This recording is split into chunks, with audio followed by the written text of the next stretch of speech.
Hey everyone, and welcome to Brad the DM, the Strixhaven series. Basically, after some reading and figuring things, I have finally decided that I might be able to competently run a campaign for some of my friends using one of the D&D source books, Strixhaven: A Curriculum of Chaos. Basically, after having read the book, through for the most part. It feels like a pretty easy and comfortable campaign to run. It gives me a lot of material to work with, and it feels small enough for me, a first-time DM, to work with very easily. I do have the Waterdeep books. I've looked through those. I'm going to look back through Dragon Heist again. I might try and make that work too. But yeah, this series is basically just going to be about, my trials and tribulations with writing that campaign. And you're going to see what happens with my trial campaign. And then hopefully, once I get things off the ground with my other party members, I'm going to try and, do kind of a casual, like, how did it go for me? What are some of the obstacles I ran across? Etc., etc. for a more official campaign. But, yeah, so this is the very first episode. The prologue, as well as... Oh, man, I can't remember the name of it. But it covers the prologue and orientation. Basically just a quick, in theory, quick session anyway, that I ran through, and I just want to share, some of my stuff. It might inspire you, because I've been inspired by different sources. Oxventure, Dicebreaker, Critical Role, Blades in the Dark, etc., etc. And hey, it gives me more content to record for the channel. So yeah, let's do that. Again, I'm going to try and do the voices as best I can.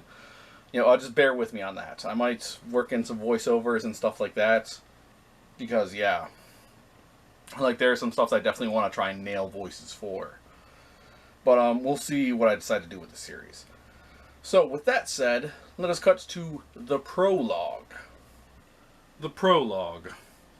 Our story starts roughly 200 years ago.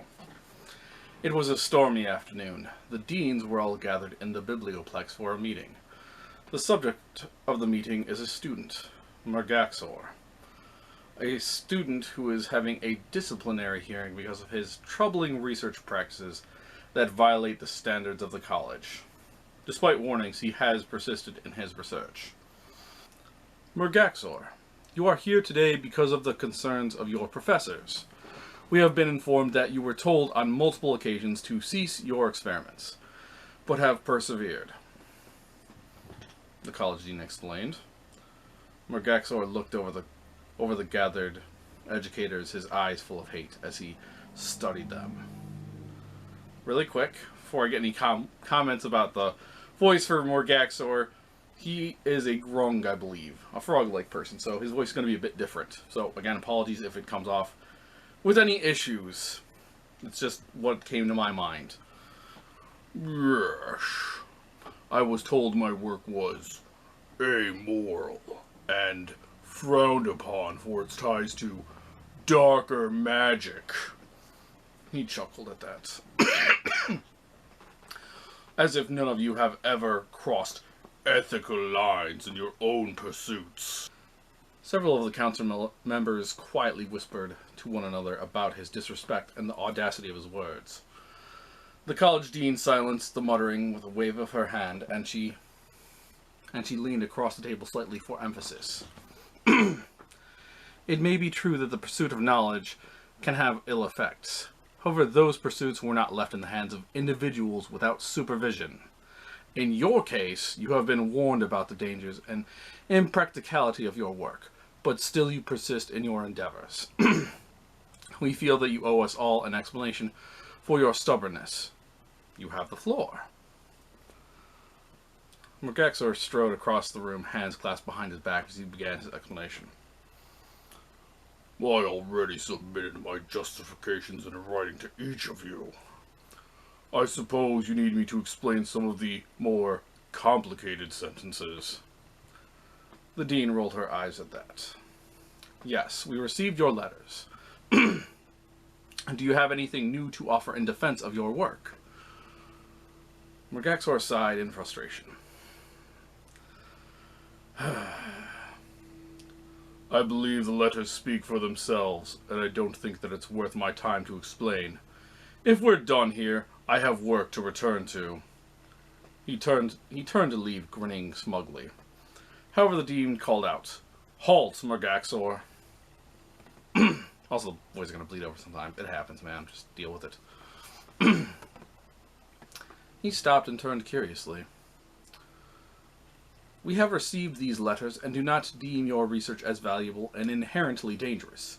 If you're not willing to stop these experiments, then we have no choice but to expel you from the university. You will pack your possessions and go. Mergaxor's face turned red with fury. I'm expelled? He croaked angrily. You fools clearly don't understand. I know more than enough, so I will leave this university and continue my work unimpeded on my own.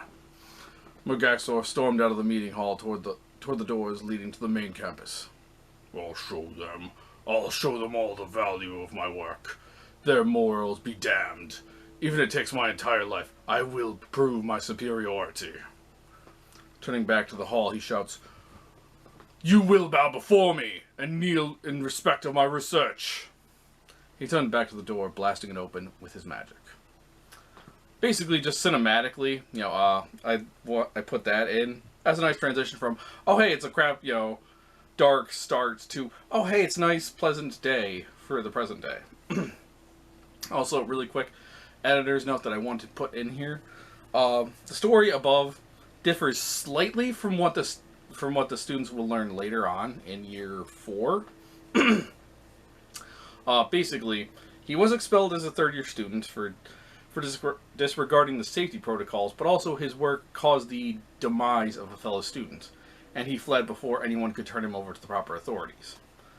So basically, this is just a bit before that, I'm saying, and, obviously history sometimes gets muddled and yada yada yada, so if you will permit me that.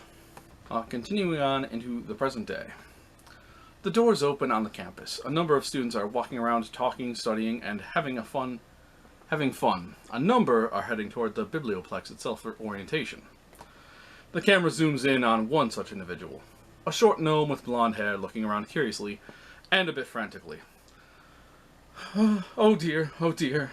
If I'm here, then the biblioplex is supposed to be, He lowered the map and was shocked when he saw 2 pairs of legs in front of him, making him jump back. Well,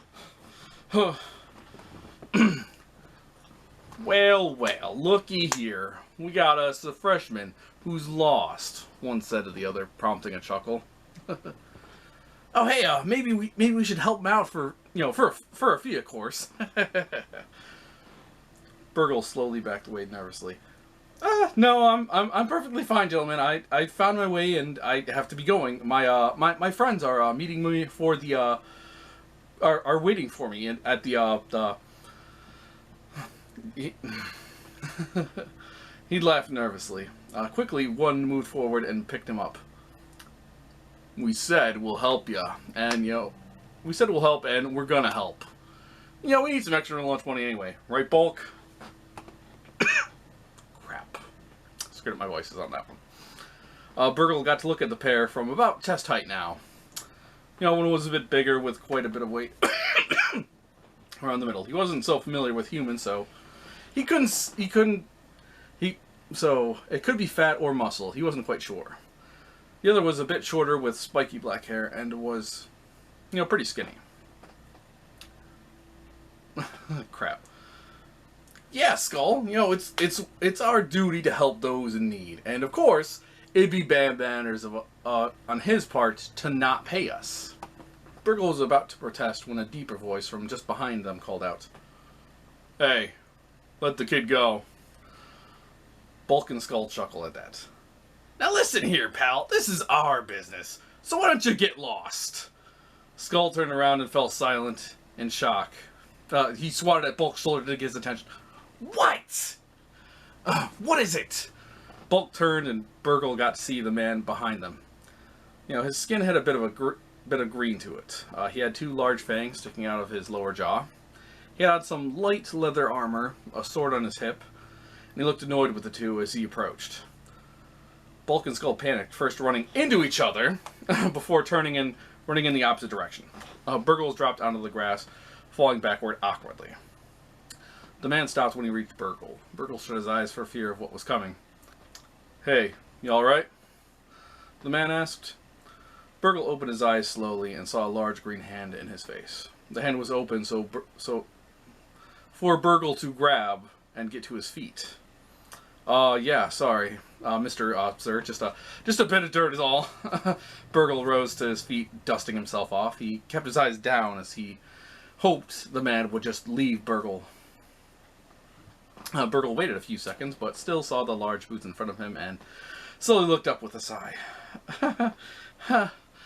Can I help you?" He asked. The man crouched so they could speak eye to eye. I saw you with a campus map and wanted to ask for directions. You know, when those 2 showed up. I need to get to it's where they keep the books and they're doing the orientation there, I guess. The man seemed a bit flustered, which put Burgle somewhat at ease. The Biblioplex is what it's called, sir. If I have it right, it's just to the north there a bit. The man stood up and turned northward. Cool. Thanks.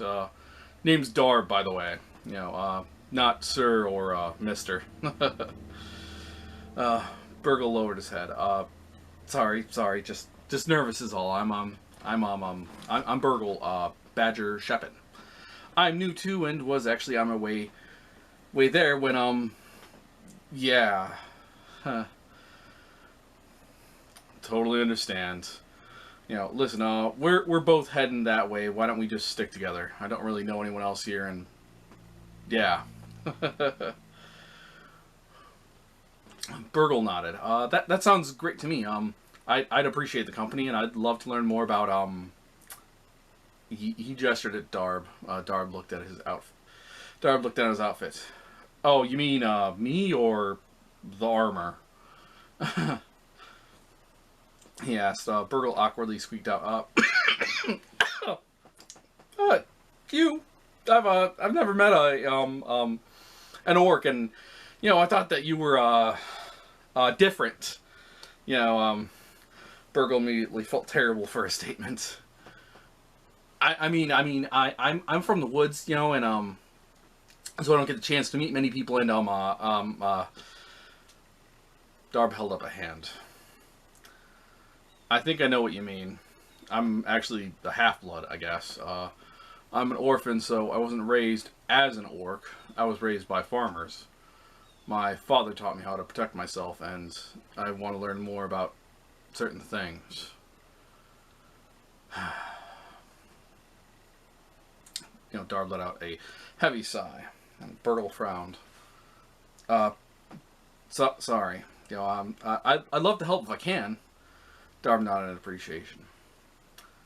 "Thanks. I'll help you out with, you know, more jerks like that." Burgle chuckled at that. Sounds like a good deal to me." The 2 shook hands. We should get going." The 2 jogged off toward the Biblioplex. Cutting to another scene inside of the library. Basically, I'm just going through establishing all of my main characters. So we've got Darb and Burgle so far, and we are about to be introduced to my character Sarah. And before, you know, we get too far into it, I'll establish all their stuff at some point. Trust me. Sarah moved casually across the entryway of the Biblioplex toward one of the couches in the lounge while she waited for the orientation to begin. A number of students were in the area, milling around, talking casually to one another. She got a few glances her way. You know, none approached, however, which was fine by her. Sarah wasn't here to make new friends. She had one mission: to get the power to destroy the warlock. She didn't have much to go on besides the amulet in her pocket. She'd found the amulet in her pocket. She'd found it on the outskirts of the village after the ritual. She sighed in frustration, wiping a tear from her eye. Well, hello there. Are you with the other students here for orientation? A small halfling woman asked, smiling at her. She had a tray with various cookies and small desserts in her hands. Yes, I'm looking to learn what I can about the arcane arts, Sarah replied. Sarah replied politely. A lovely program, dear. I would dare say ours is one of the best within the realm. You've made an excellent choice. Sarah smiled at that. One more question before you go. How is the study of history here? The halfling woman smiled. We have quite a bit of information depending upon your needs. Depending upon your needs, we may have the information you seek. May I ask what information you need? Sarah shook her head. It's a bit personal. The woman put her tray down and put a hand on Sarah's. My apologies, dear. I do work here in the library. If you need anything at all, just ask for Amelia. I'm one of the reference librarians. Sarah smiled at that. Thank you, Miss Amelia. I appreciate the kindness. Of course, dear. Anything for students. The orientation should be starting soon. An announcement will be made. I believe all new students will be called into the Hall of Oracles. If you need anything else, I'll be around checking in with the other students. And welcome to Strixhaven University, Sarah. Amelia gave one last reassuring smile and picked up the tray and walked toward another group of students. Sarah noticed Amelia had left a cookie on a napkin on the couch next to her and smiled. Thanks, Miss Amelia. Alright, cutting back to the main entrance. I know this is jumping around a bit, and trust me, it will cut down as we get on into the series. But here, obviously, I gotta do some moving around and stuff, so my apologies. Back at the main entrance. Darb and Burgle finally reached the Biblioplex. Burgle a bit more out of breath because of his smaller size and trying to keep up with Darb. You okay? Burgle gave a thumbs up from his bent over position. Yeah, that was... Whew. Sorry, pal. You stay here. I'll check with the desk about orientation and stuff. Burgle nodded with another thumbs up as Darb brushed the desk in the center of the room. Excuse me. I'm looking for the orientation. I'm one of the new students, Darb explained. The man behind the desk put down his book. Welcome, welcome. Orientation is, in fact, here today, and you're just in time. Darb breathed a sigh of relief. Thanks. Got lost and lost my map, and it's been crazy. Where do we go? The man smiled and turned slightly. Yes. Straight ahead for the Hall of Oracles. Darb nodded. Thanks. And rushed to get Burgle, explaining where the orientation was. A few minutes later, at the orientation, Darb and Burgle rushed into the Hall of Oracles to find a group of students standing around, some looking at the various statues, though most seemed focused on the large magic orb in the center of the room. Darb and Burgle are transfixed by the orb and walk forward to see it more clearly. Suddenly, a kind voice called out as if from the orb, giving all the students pause. Welcome, new students of Strixhaven. This is the first day of your studies, and so we have a bit of a challenge for you. A scavenger hunt. Worry not, participation is optional, and there will be prizes awarded to those bold enough to solve them. We do encourage teamwork for this activity, as 2 heads are better than 1, or perhaps more. I guess that's the best voice I can come up with. I'm just coming up with this stuff on the fly. There was a flash of blue light, and in front of the orb was a table with rolled scrolls, more than enough for everyone gathered. Curiously, a few students walk forward and pick up scrolls, quickly unrolling them. Looks like a scavenger hunt or something, I guess. He shrugs and walks back to the group he was with. A line forms and people walk up to pick up their scrolls. Darb looked to Burgle. You mind working together? I'm not so sure I could do the puzzles myself. Burgle nodded. Yeah, of course. You know, it's just a bit of fun after all. Dar breathed a sigh of relief at that. He wasn't so sure he was up to the task, you know, of being a student, so he'd take any help he could get. You know, Sarah rolled her eyes at the theatrics, but went along with the line to get her own scroll. She noticed the odd pair of the orc and gnome who were collaborating. They seemed to be the only other students not in a group of 4, and even though they seemed like dorks, they might be able to help her out. Gnomes were generally curious and therefore knowledgeable, and the orc could be good in case she ran into anyone looking for a fight. Sarah approached them after she got her scroll. "Hey, Jolly Green, short stack. You mind if I join you?" she asked. The two looked up to her shocked. Yeah, sure," Darb said. Burgle nodded and stood slightly behind Darb, clearly cautious of the tiefling. Sarah nodded. Right, thanks. I'm Sarah. I'm a wizard. And you two are?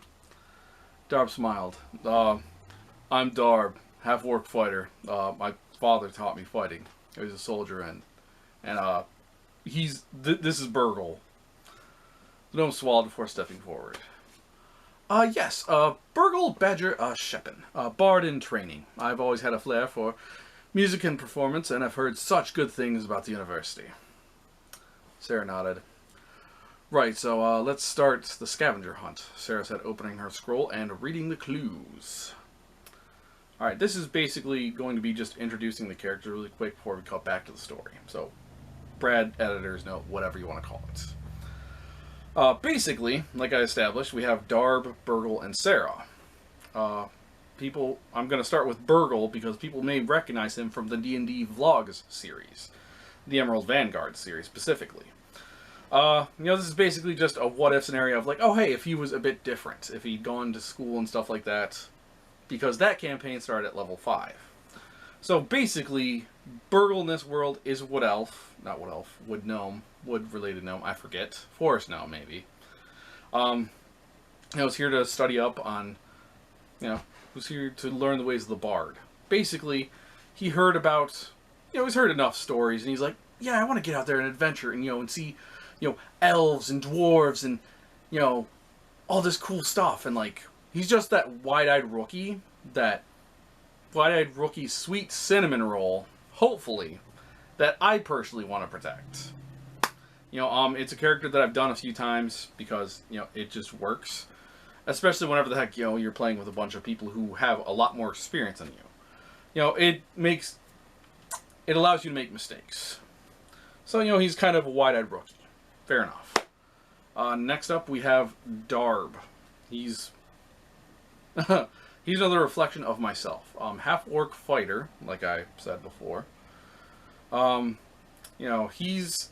Originally he was a bard as well, and, he's going to go into School of Valor, and Burgle was going to go into School of Lore, but I figured, learning fighting from his father makes more sense, and just having, potentially like a flute or something occasionally to play, not like actually pick up as his thing, works better here. So that's what I'm going with. Also it just feels more fitting for me. And it gets me to play with a character that I haven't really gotten to play with yet. Also in the other D&D vlogs, Brad the DM series, he's a bard, so it just makes sense to me. The last character we have is Sarah. She is a tiefling wizard. Like I'd lightly touched on, she is here basically just to learn the arcane arts, so hopefully she can track down the warlock who destroyed her village. Basically as part of some larger ritual that, took a lot of people away. I'm going to say at least 20 to 30.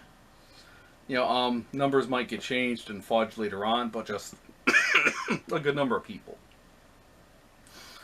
She was a child at the time.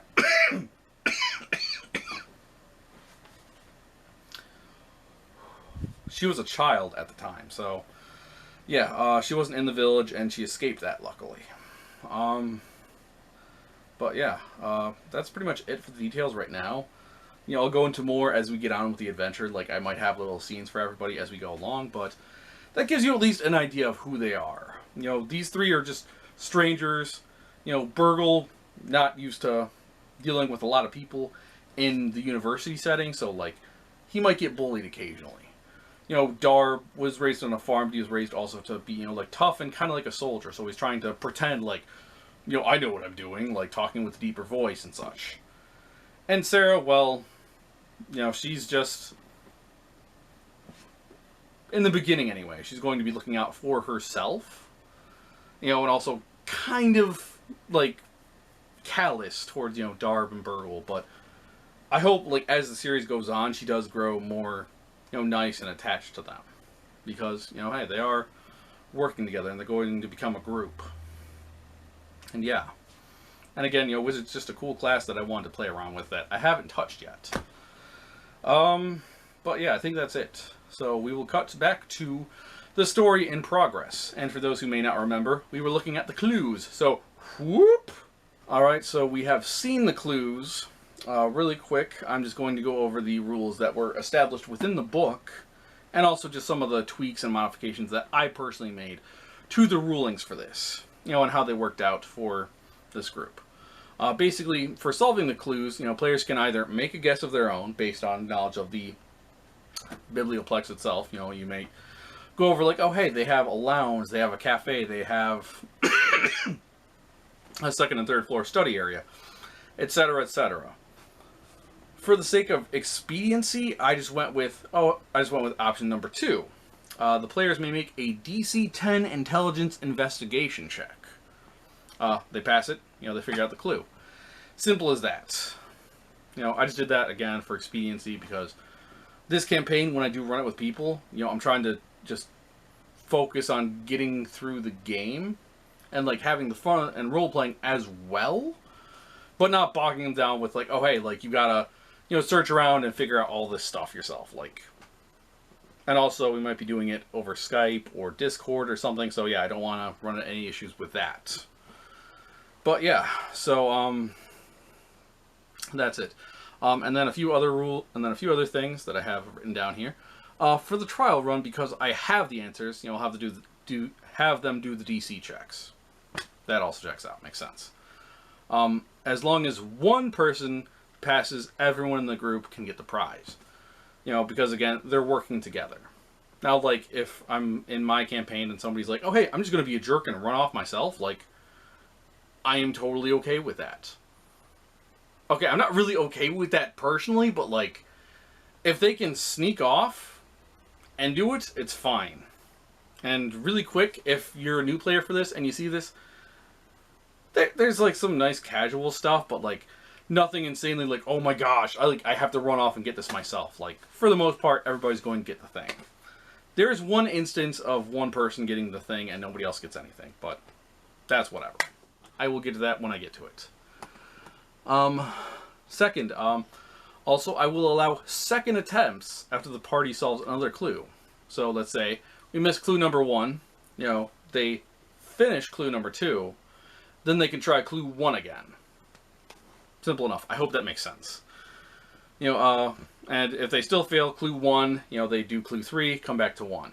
Unfortunately, it does mean one of the clues doesn't really have, like, that fallback, but honestly, like, with my party, you know, I didn't run into the issue of, oh no, like, I failed and, like, nobody passed it, and we're screwed out of this prize. And like I said, if you fail, honestly, it's not that big a deal what happens. I will tell you all of the prizes as we go through them. Because, you know, I have fun little story vignettes as we go through these. Let's see. And then, another potential ruling. Second potential answer. With a good perception check, the party can figure out from others who solved the clue or making a persuasion check and asking them. You know, in case of nat 20, you get free inspiration. Was the best that I could come up with. Alright, so the scavenger hunt itself. Basically, I just broke this down clue by clue, you know, with the guesses and going from, you know, lowest to highest roll, explaining how everybody figured things out. So, to start things off, let's read the first clue again. You'll forget about any trouble or plight when you step forward and are ensnarled in light.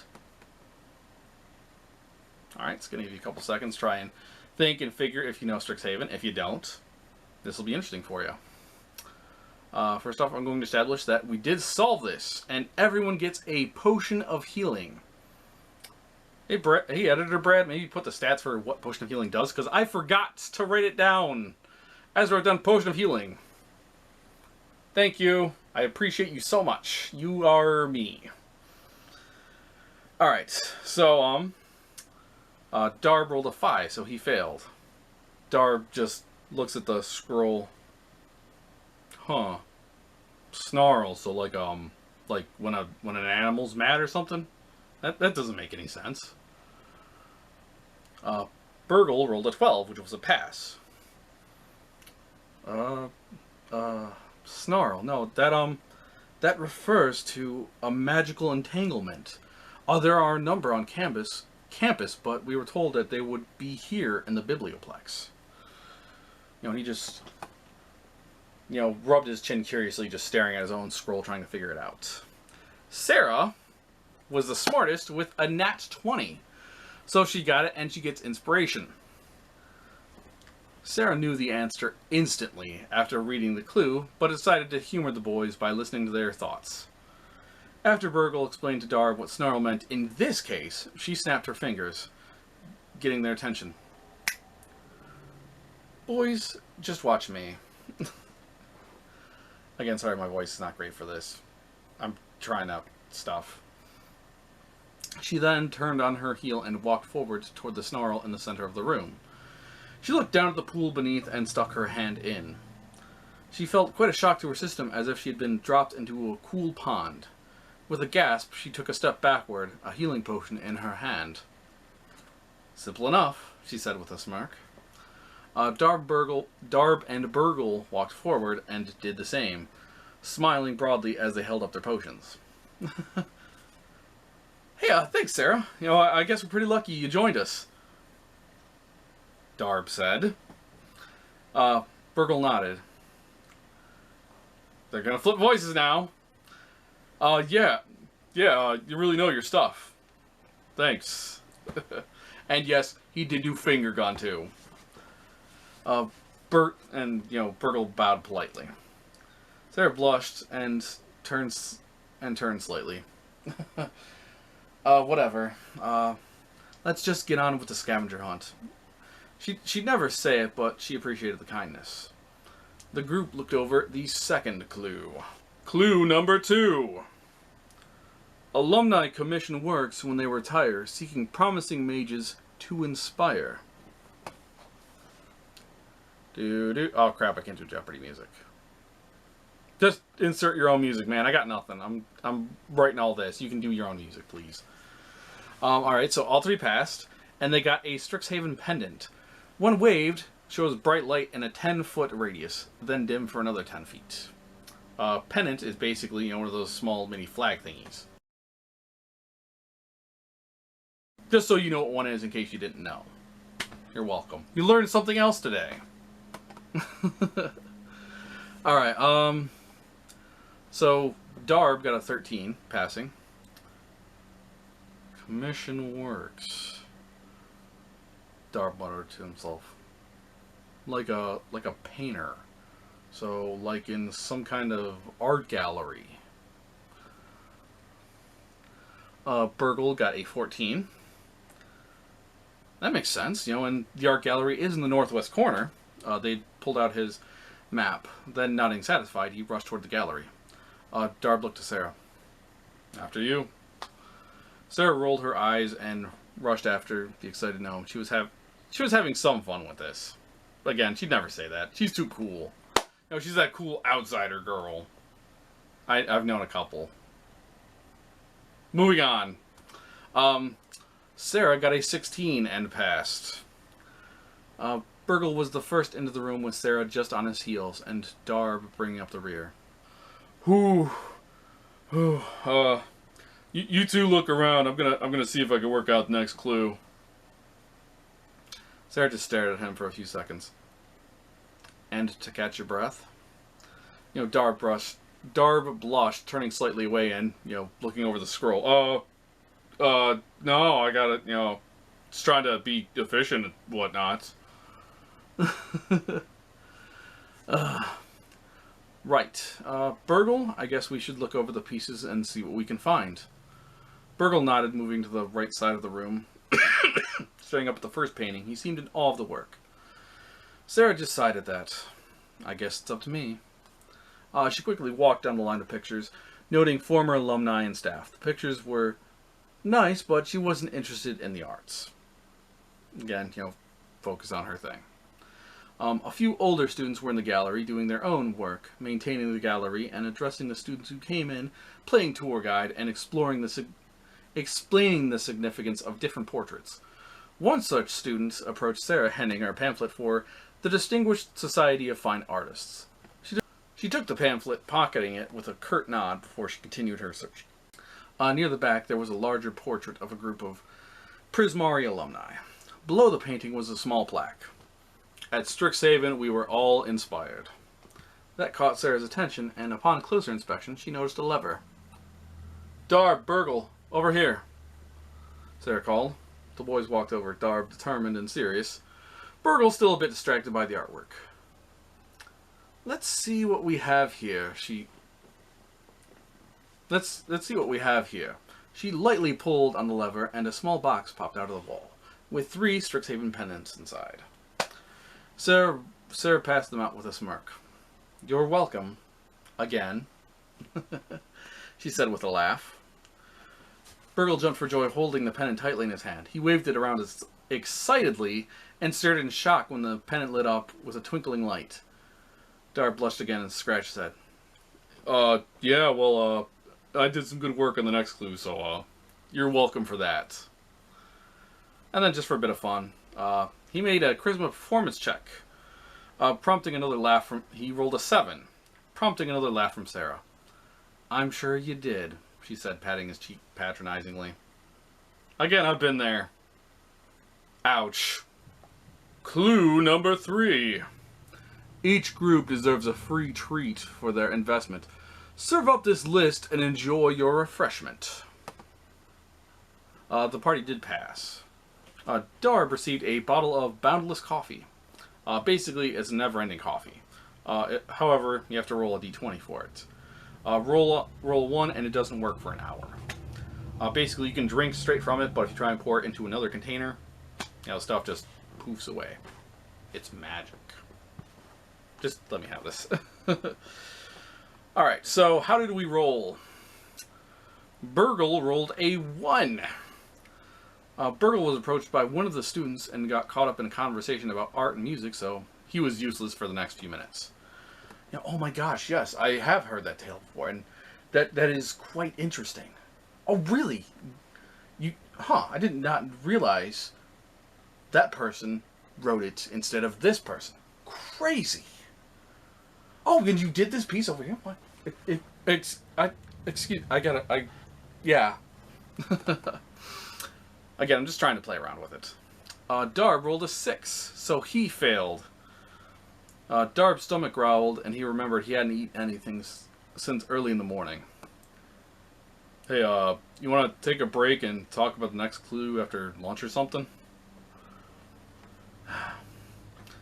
Sarah grinned to herself. She knows the next clue has to deal with the cafe, so she agrees with Darb's request. That does sound good to me. Burgle, we're going to the cafe for a quick bite to eat. You want to meet us there when you're done? Burgle continued talking with the high elf, but gave a thumbs up. Sarah led the way, Darb following behind. He was hungry, but honestly didn't quite remember where the cafe was. Again, he's a bit of a... He's me, okay? There are parallels between me and Burgle. Sarah's the only not me character so far. Maybe. I don't know. We'll see. Anyway, Sarah walked into the sounds of a large group of students talking and comparing notes. Darb on her heels. She gestured to the counter. After you, I could hear your stomach the entire time, she explained in a light, teasing tone. The two walked to the counter where Isla Fitzbottom, a gnome staff member, who was working behind the counter. Whew. Sorry, I gotta do upbeat and happy. So, I need a second. Good afternoon, my loves. How may I help you? Darb looked over the menu. I'll have the dragon breath peppers and salami on a bagel, please. Isla smiled at that. Excellent choice, my dear. The Tuesday special. And for you, my dear? She smiled at Sarah. The grilled halloumi with morels on wheat. Isla grinned again. One of my personal favorites. It'll just be a minute. That'll be 5 copper, and those come with a tea, coffee, or other drink of your choice. She reached down, putting a pair of cups on the counter. You know, basically like whenever you go to a fast food place. They got a fountain dispenser. A magic fountain dispenser, so it works. Don't question it. Hey, I got more to read. Trying to add my comedy, too. Sarah patted her pockets. Oh no, I must have left my purse in my room. Darb, do you mind? She asked. Darb nodded. Yeah, I got this. You always try to keep the important things on me. You never know when you might need them. I'm so sorry. That was not me. That was him. He said in a lecturing tone. Sarah rolled her eyes and Isla giggled at that. Darb reached into his pocket for the coins, setting his scroll on the counter. Isla saw the scroll, then looked at the pair. Wait, are you two doing the scavenger hunt? She asked with a sly grin. Darb looked surprised. Oh, yeah. You mind helping us out? He asked. Isla nodded. You do me a favor, and I'll do you a favor. Sound good?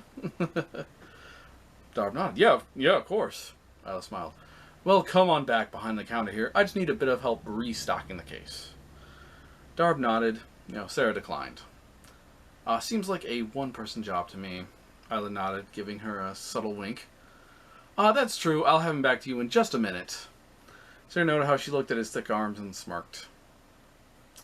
I don't know, some ladies like muscles, man. Come on. Hey, more words.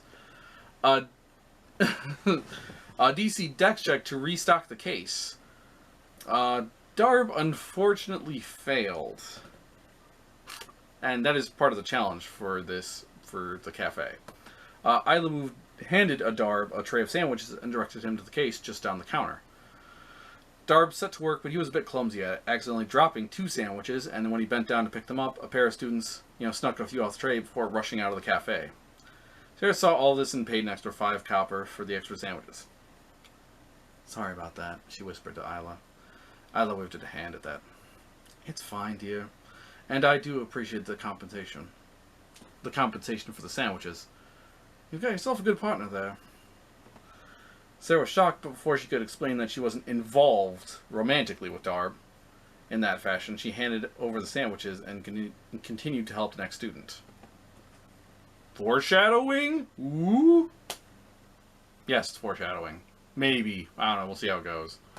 As long as nobody, is gone. Right. Darb returned the tray and explained about the missing sandwiches. Isla putting his worries to rest. It's quite all right. Your friend paid for the missing sandwiches, and honestly, you've been a great help. She fishes under the counter and hands him a bottle of Boundless coffee. A bottle of Boundless coffee. Always has a nice bit of coffee inside. It's a bit dinged up, so I couldn't really sell it. Darb bows graciously, accepting the bottle. Thank you. Thank you, Mrs. Fitzbottom, and if you ever need anything, let me know. She smiled at that lightly, patting his arm. Oh, if I were only 30 years younger, she sighed to herself. Stop by any time you like, dear. I think I may be able to put those muscles to work, she explained with a chuckle. Darb blushed, rushing off to find Sarah at a table. Burgle walked into the cafe and saw them at the table. Hey, sorry I'm late. You know how it is once you get started talking. It's really hard to stop. Did we find the third clue? Sarah unrolled the scroll and showed Burgle. Blah, blah, blah, blah, blah. Clearly it was something here, but I can't find anything, so I think we should just move on. Darb had a mouthful of sandwich still and mumbled, I'm gonna do it without trying to talk with food in my mouth. Hey, it's good we came here then. I was taught to not talk with my mouth full. I have good manners like that. Just making sure my camera's still on. Almost done with this. Sarah shook her head. Yes, it was. Lucky for us. Good work, Darb. Now, chew and swallow, please. Darb finished the food in his mouth. Sorry, so what's the next clue? Clue number 4. These leafy beds aren't always what they seem. Give them a pat and see what you glean. Alright, so, clue number 4. Everyone passed. Everyone received a cuddly Strixhaven mascot. Can be attached to your person and can give advantage in resisting / breaking the frightened condition once per long rest. And then also, as I go over each character's results, I'm going to tell you... Oh, actually, never mind. I do in the end. Right. Sarah rolled an 11. Leafy beds. Obviously means something in the gardens, Sarah explained. The boys nodded. Yeah, that makes sense. You know, the group make their way to the gardens. Darb rolled a 16. The group entered the garden to find several students walking among the large flower beds, tending to the flowers, watering them, feeding them, and in a few cases, talking to them. Darb was shocked when he saw a few of the shrubs actually moving. Guys, you see that too, right? And Burgle rolled a 19. So he did the best. So he gets the most story after his. Burgle jumped for joy. Oh my gosh! I didn't realize they had awakened shrubs here! Hey, buddy! You know, Burgle held out his hand for the shrub to approach. Right. Just show it you're friendly, and it'll approach, you know, like a cat or a dog might. Burgle explained. Darb looked at Sarah, who just shrugged and stood on either side of Burgle. The shrub walked up to the group slowly and carefully, sniffing at their outstretched hands curiously. Darb giggled quietly to himself. This is pretty cool. Sarah had her normal stony face, but was on pins and needles, having never seen magic like this before.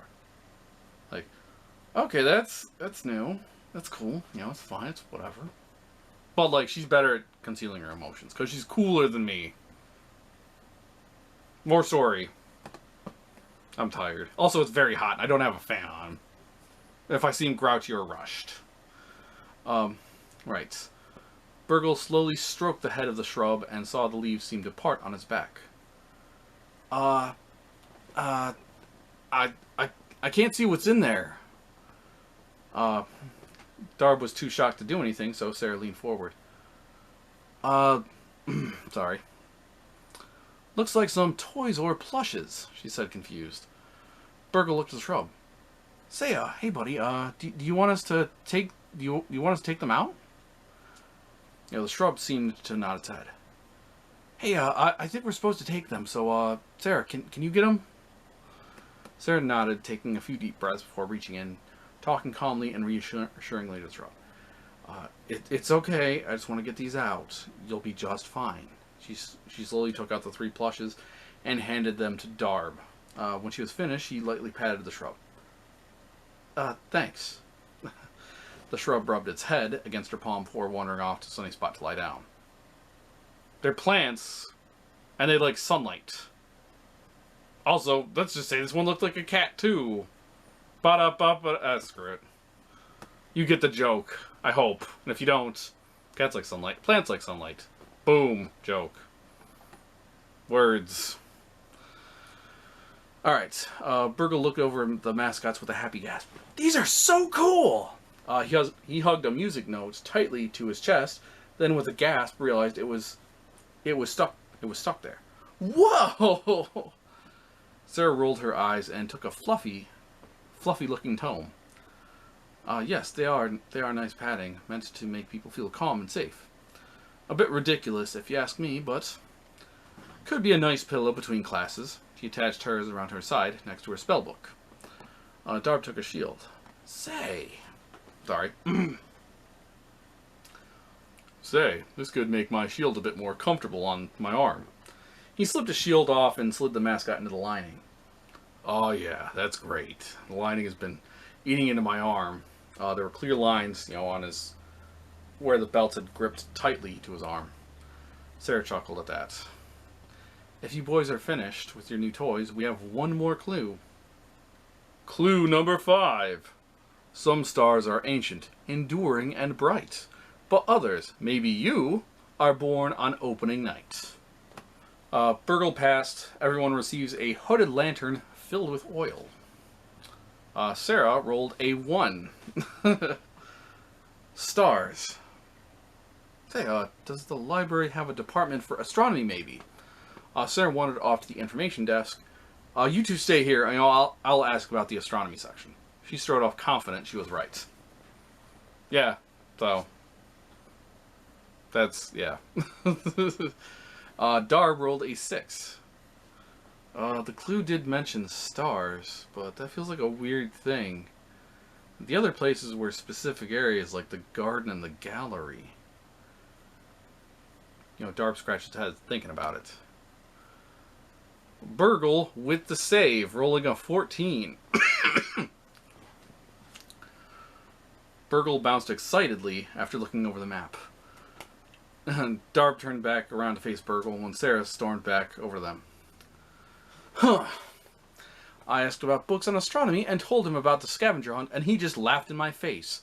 The nerve of that jerk. Looks like we're on our own to find it. Maybe we should split up. Sarah looked at Burgle, who was shaking the map. I know what it is! I know what it is! It's the amphitheater! He did a little dance of joy. Sarah's face turned beet red.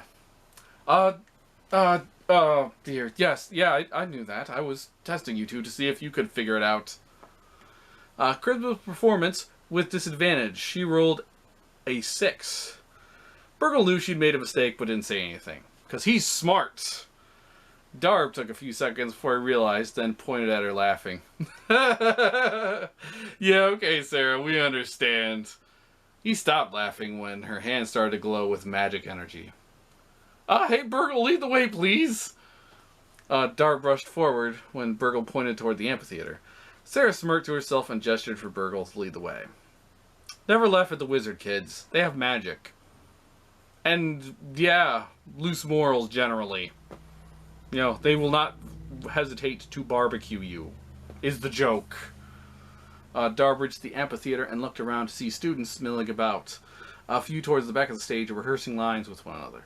A human, Quintilius Antiphian Melantor III, subtitle, can do that with all the named characters, hopefully, approaches Darb. A new aspiring thespian, eager to get on stage, eh? He says with a chuckle, holding out a hand. Darb looks at him slightly confused, then shakes his head. No, sorry, the orientation scavenger hunt. We're on the last clue. Quintilius smirked at that. My apologies, friend. I must say you have quite the stage presence. Perhaps you could be persuaded to join us in a production or two this year. Darb blushed at that. Thanks. I'll keep it in mind. Sarah and Burgle walked up. So, any luck, Darb? Sarah asked, hands on her hips, as she smirked at him. Quintilius was drawn to her and walked over with a grin. Guys like tieflings, okay? Spoiler alert. That's it. That's the joke. Well, hello. I am Quintilius Antiphian Melantor III. At your service, my lady. He bowed, taking her hand and kissing it. Yeah, he's one of those guys. Anyway, Sarah rolled her eyes at that. Yes, thanks, Mr. Melantor, but we're all here for the scavenger hunt. Do you happen to know anything? With a grand flourish, Quintilius spun up onto the stage. Do I know anything? He said, laughing heartily. That was my best attempt. I was trying not to be too loud, so I don't need people going, what the heck's going on up there? Yeah. Anyway, continuing. My dear friends, I'm quite familiar with the amphitheater, but my services have their price. I need you to come up here and perform, and I will tell you all that you need to know and more. Sorry, I added the evil laugh myself. Sorry.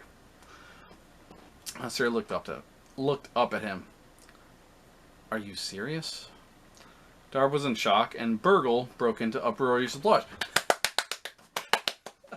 My goodness, that was amazing! The energy, the presence, the motion. You're quite the performer, sir. Sorry, I got lost in my words. A few students on the back of the stage rolled their eyes, but a few raised their hands in support with a huzzah! Quintilius seemed to notice Burgle for the first time.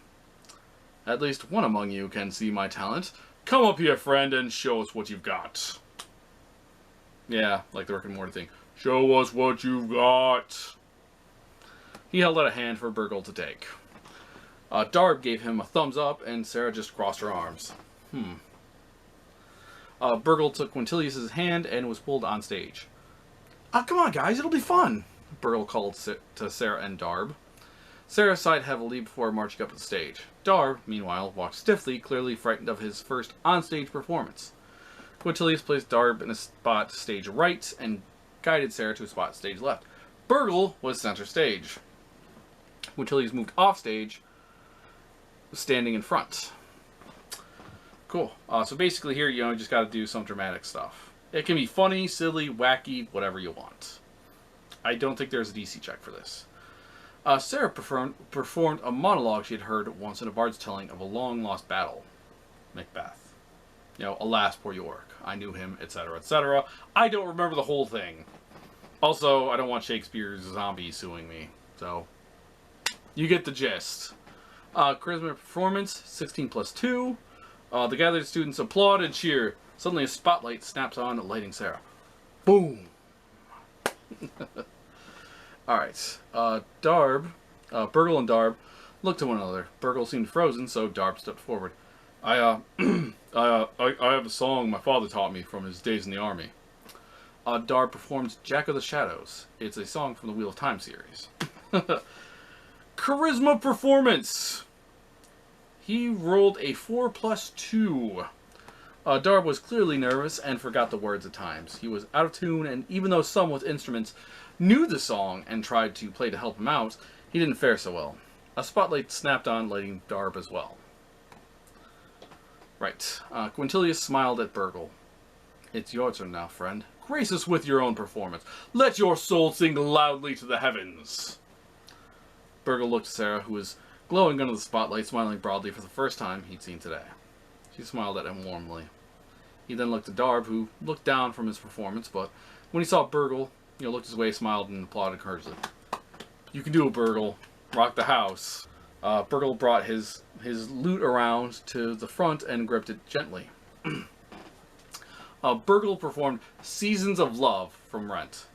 525,600 minutes. That song.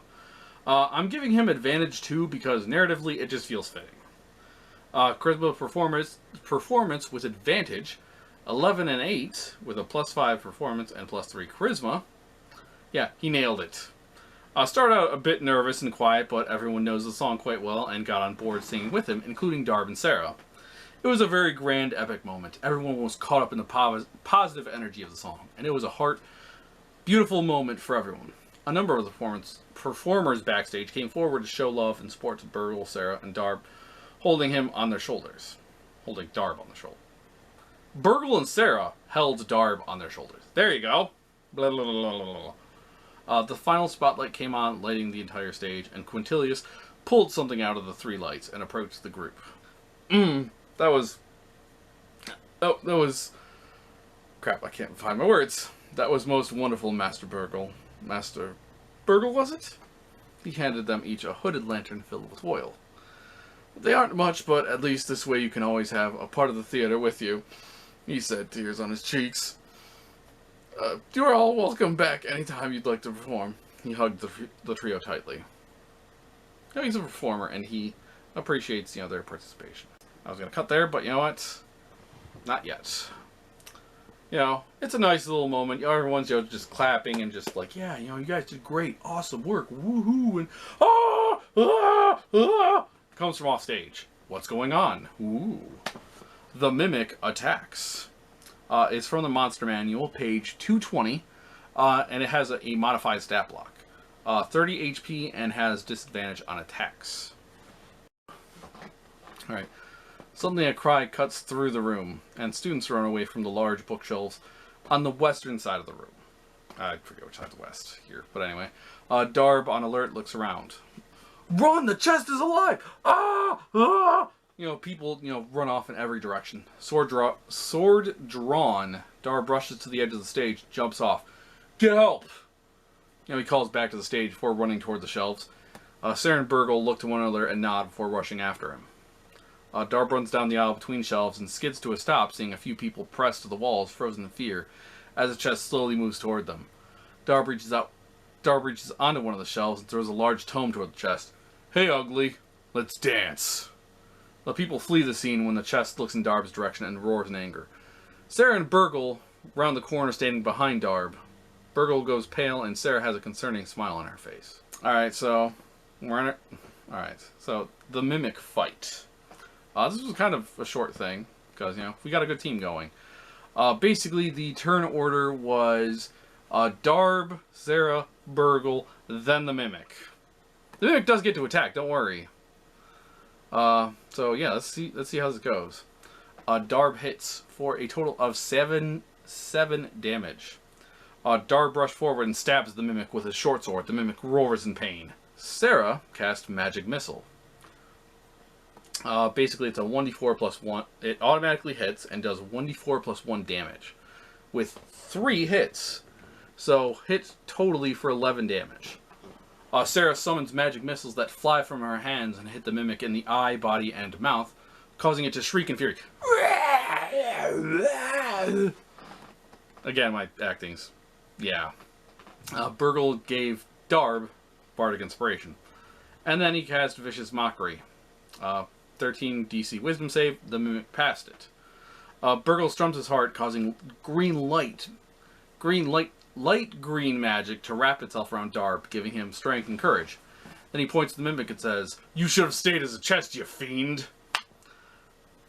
Let me try that again. You should have stayed as a chest, you fiend. Oh man.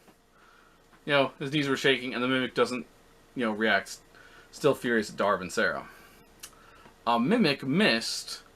Rolled a 1 with its tongue attack.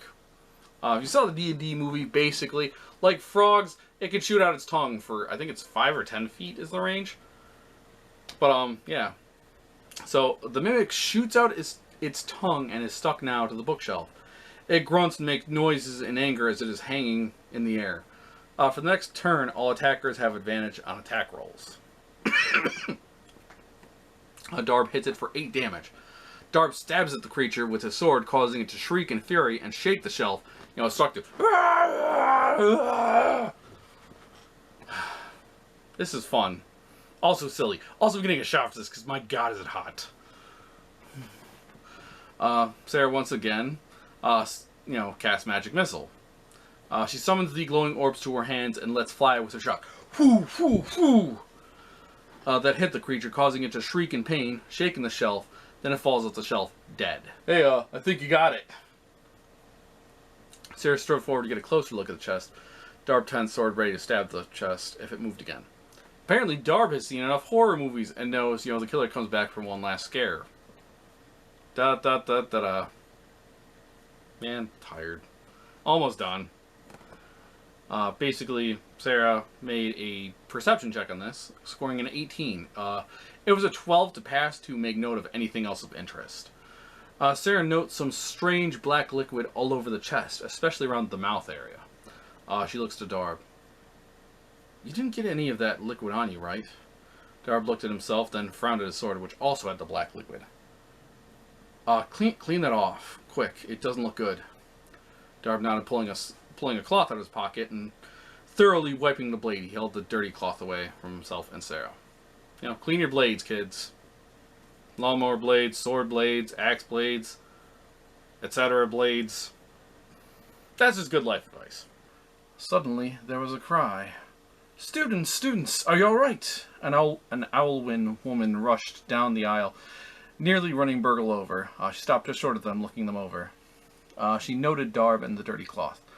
I'll take care of that, young man. She produced a small jar, and Darb dropped the cloth inside. She quickly closed it. Is anyone hurt? Darb and Sarah shook their heads.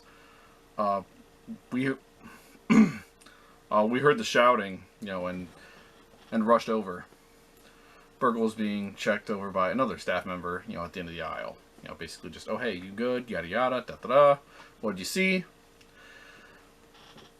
Right, sorry for that, but it's lucky you were here to handle things. I'll have to talk with the equipment manager to ensure something like this doesn't happen again. She stopped herself. Sorry, I'm Professor Sharpbeak. Mavinda Sharpbeak, Dean of Radiance in the Silverquill School. And you are... Darb, Sarah, and Burgle, introduce themselves. Darb, Sarah, Burgle. I'll remember those names, and perhaps I can put in a good word with your professors. Obviously, we'd like to keep this as quiet as possible, so would you all keep this to yourselves for, say, a platinum piece? Burgle shuffled his feet awkwardly. Darb looked at her curiously, but Sarah stepped forward. Of course. Though I can't recall what business that is, she said with a wink. Excellent, excellent, and thank you again. She put a platinum piece into their hands before walking off quickly. Darb turned to Sarah. That was weird.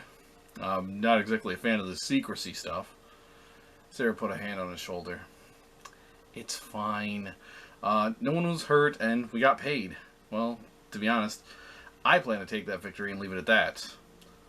Burgle didn't say anything. He pocketed the platinum piece and walked off, a bit disappointed he wasn't able to help. Because he failed at the vicious mockery. And then basically from there, I just have a quick ending scene. The camera pulls back toward the ceiling. Our heroes walk away from the battle as several maintenance people rush past to dispose of the monster and clean the area.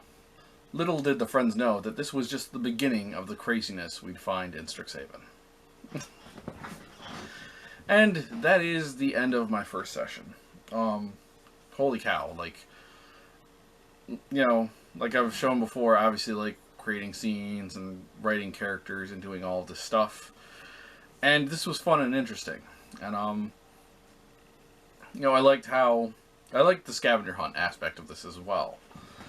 Basically, oh hey, your first day on the campus, so here's something to just get you familiar with at least the biblioplex, the library. Oh hey, we have a garden, we have the Fine Arts Society, we have this, we have that, we have the cafe, etc. It's a nice introductory thing, and it gives a good,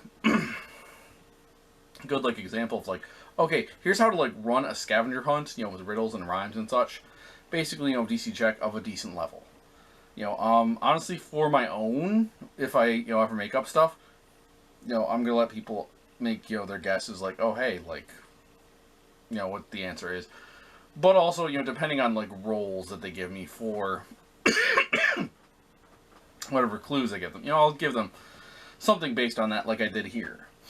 Obviously the failures, sometimes were way off base, other times they were oh, hey, here's just something to make this person feel okay. Darb and his hunger before they went to the cafe. He didn't really help, but it pointed in the right direction. I don't think of anything else of interest. The fight with the Mimic was pretty cool. Just some of the inspiration I got for, the amphitheater scene especially, was also pretty interesting. Getting those roles and then just trying to figure something that the characters might go with. Sarah doing a monologue, Darb doing a song that I've, borrowed from the Wheel of Time. And, Burgle's just nice, getting everyone together as a group thing. I don't know, it was fun. And then just, getting to show some of the details of the characters. I think one of the big things that's going to come up, I guess to just break everybody down, the big thing that's going to come up is, Darb and Sarah are kind of like, lone wolves, like, oh, hey, I can handle this myself type of characters, and I think I'm going to try and bring some issues with that into the story. As for Burgle, he's still like a bit naive, like, basically, and I'll probably do this in a 0.5 episode, of just, like, role-playing scenes for the individual characters. But basically, Burgle's here because, oh, hey, he heard so many stories, he wants to be a hero and, fight monsters and meet princesses, etc., etc. And also, he's just overall curious, because that's how gnomes are. I'll try and work on that for a 0.5 scene. I'm also just doing these just so I can kind of have some anticipation of, like, oh, hey, like, this person didn't pass clue 1, what can I say they come to the conclusion of? Or also just some other stuff that might come up. And also, Strixhaven was kind of... Strixhaven was like a cool module for, oh, hey, I want to take my characters to Adventurers College. This is something that I've been thinking about ever since I first read the Player's Handbook back in, I think it was 2020 or 2019. As soon as I saw, Bards, College of Lore, College of Valor, College of this, College of that, I was like, Adventurers College. And then at some point, Strixhaven came out after that, and I was like, dude, this would be a great way to, like, tell that story. And then, after announcing, hey, I'm going to do my own version of that, with my own trial party, one of my friends suggested, hey, maybe you should, announce this to everybody, see if there are people that want to play the game as well. I do have a couple of people. I've just got to figure that and coordinate that with them. I got to put in the work. Figuring either local, Discord, Skype, Zoom, whatever. But like I said at the beginning, after reading the book, overall, I think this is definitely a good... This is well set for, like, a first-time DM. So if you're, like, curious about DMing and you can't world build as effectively as you would like, this might be, a nice starting point. It'll take you from levels 1 to 10. After that, you're on your own. Assuming the story goes to, goes the right way. And if it doesn't, you have a good ending. Like, either way, honestly. So yeah. I'm loving Strixhaven so far. I'm gonna have more stuff as I come up with it. I've already, like, figured session 2. I've run through it. Frog is the Word is the name of that one. I just have to record it like I recorded this. I'm just trying to stay at least 1 to 2 steps ahead before I start playing the game with other people. So that way, in case, oh, hey, we got through the scavenger hunt thing. What's next, Brad? So I'm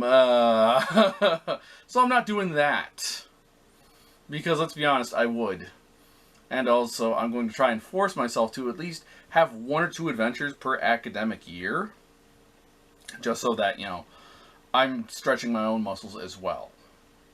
So, stay tuned for those things. There'll probably be at least 1 or 2 holiday-related things, like Halloween and the solstice, wintertime, Hanukkah, Christmas, Kwanzaa, etc.